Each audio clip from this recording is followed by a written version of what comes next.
P T I کے حکومت اداروں سے رابطے، کون کون شامل رہا، تفصیلات آ گئیں۔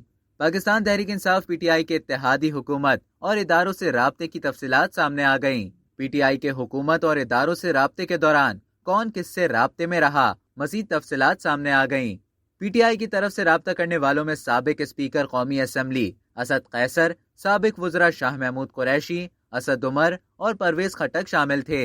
حکومت اتحاد کی طرف سے وفاقی وزراء احسن اقبال، سردار ایاز صادق، اسد محمود، فیصل سبزواری اور نون لیگی رہنما ملک احمد خان شامل تھے۔ ملک احمد خان نے ملاقات کے حوالے سے بتایا کہ شاہ محمود قریشی ملاقات میں کچھ بات کرتے ہیں اور پھر جھوٹ بولتے ہیں۔ انہوں نے مزید کہا کہ سابق وزیر خارجہ ملاقات میں منتیں کرتے ہیں اور بعد میں بیان بدل دیتے ہیں۔ فواد چودھری نے بھی 2 روز قبل کہا کہ کوئی درمیانی راستہ نکالیں۔ ملک احمد خان نے یہ بھی کہا کہ پرویز خٹک معقول آدمی ہے، جبکہ اسد قیصر نے درمیانی راستے پر بات چیت کرنے کے لیے رابطہ کیا۔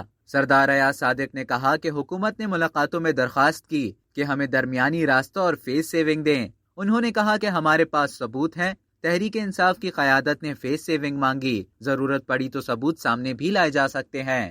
اب تک کے لیے اتنا ہی۔ مزید خبروں اور نیوز اپڈیٹس کے لیے ڈیلی چنک کو سبسکرائب کریں اور بیل آئیکن پر کلک کریں تاکہ تازہ ترین ویڈیوز کا نوٹیفیکیشن آپ کو بر وقت موصول ہو۔